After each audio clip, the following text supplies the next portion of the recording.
$125 to fix a sprinkler head next to a tree? You gotta be kidding me. I can go to Home Depot and get that same sprinkler head for $5.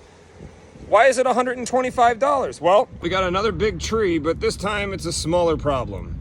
We've got a 6-inch pop-up with side inlet, and it is leaking right at where the elbow goes into the head. I've got tree roots galore all over the place. I don't have my reciprocating saw with me today because I was a nice guy and I lent it to one of the other guys that's doing a full install. We're gonna take our loppers and we're gonna cut right through the sprinkler head where that elbow goes into the sprinkler head so that we can get the sprinkler head out of our way, remove the piece that we just cut, and then we can install a new sprinkler head.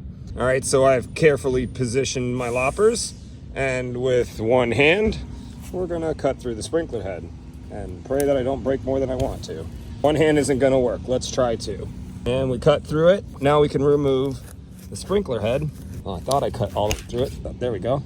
Well, that didn't go according to plan, but that's because the fitting was actually broken right there. When I went to go yank this out from the cut that I made, the weak point actually gave out, which is where this whole thing was leaking in the first place, so that's garbage. But the good news is, or bad, it doesn't really matter, it's right under this root here. There's our pipe, it's right here. I just gotta find a nice way of getting under there to cut out the old fitting, pop in a new fitting, install a new head. Well, that escalated quickly. When I went to install the new piece of flex pipe into the existing piece, the other elbow broke. And we had to dig it up to find out what happened here. It's gonna be kind of hard to see, but that's where the elbow was installed, and as you can see right in front of it is a big old tree root that grew against it. In order to fix this, we're gonna have to cut this little root here and there, use an extractor to extract out the last piece of that 90, put another one in, get another flex hose in here, and then place our spray head back where it was. Wow, that did escalate pretty darn quickly. Let me go ahead and cut that root out of my way now. Thank you. All right, brand new reciprocating saw. Let's go get that root out of our way. This is all we should need to get that root out of our way. Now, while I was playing with this before I got here, I found that you can move this guard. It's adjustable. I freaking love that because we're gonna need that little feature here. It's gonna be hard to see because I'm using the glasses, but the pipe is right behind the roots. Changing the guard would let me, now I'm only using a couple of inches of my blade instead of the whole blade, and the root's only a couple of inches long. Let's go ahead and get the Sawzall in there. Actually, I was gonna try to do this with the glasses on so I could show you guys it happening, but I can't see clearly and I don't wanna hit the pipe, so no camera. All right, so we made our cut, moment of truth. See if we can get this puppy out of our way. Oh, it's loose, but there's another root right behind it. Let's see if I can tear it loose. Oh, there it is. That's the piece of the root that broke the funny elbow down there.